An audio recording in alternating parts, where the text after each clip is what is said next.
In the early hours of the 12th of August 2007, disaster struck just off Europa Point. The Panamanian bulk carrier New Flame left Gibraltar without the necessary clearance and collided with the Dutch tanker Tom Gertrude.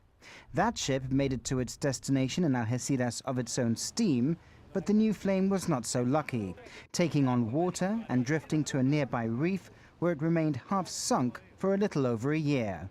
Well, this past Saturday marked 10 years since the New Flame became embedded out in the strait and became an eyesore and almost a tourist attraction for those visiting the rock. Well, now we ask the Port Authority 10 years on how they dealt with the situation, how they would deal with it now, and if a New Flame disaster could happen again.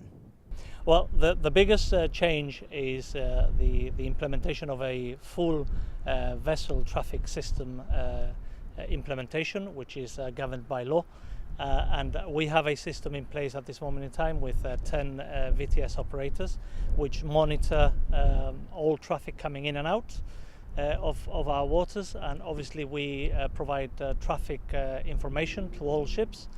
as well as organizing traffic that is coming into the bay or leaving the bay. So the system, the implementation of the system was one of the recommendations given by the investigation conducted after the incident, and that has already been implemented and it's running very well. Our safety of navigation is priority number one, so obviously we take things very, very seriously and we ensure that vessels are in contact with us at all times. If vessels fail to contact us, we've got a system in place whereby that vessel will be reported internationally, and that vessel will be stopped at the next port of call, and an inspection would take place for failure of compliance. I mean, unfortunately, accidents will happen, but certainly we have the right methods and right systems in place to avoid any incidents, the likes of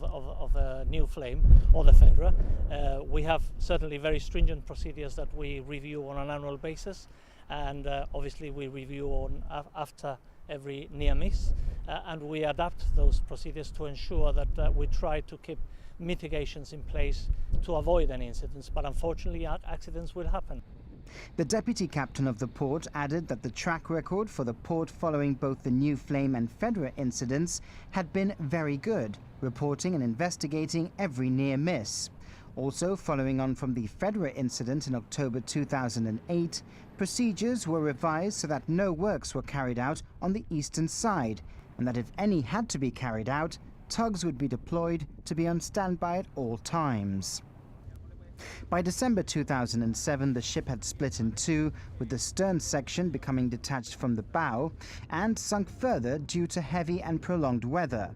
One of the world's largest marine salvage companies, Titan Maritime, were tasked with the removal of the vessel, which was finally completed in mid-2008, a year after the incident. The ship's captain pleaded guilty to leaving port without proper notification and paid a £500 fine, but charges of endangering shipping were dropped. The New Flame leaves behind a legacy of what happens when you don't follow proper procedures and how the Rock managed to salvage a shipping disaster.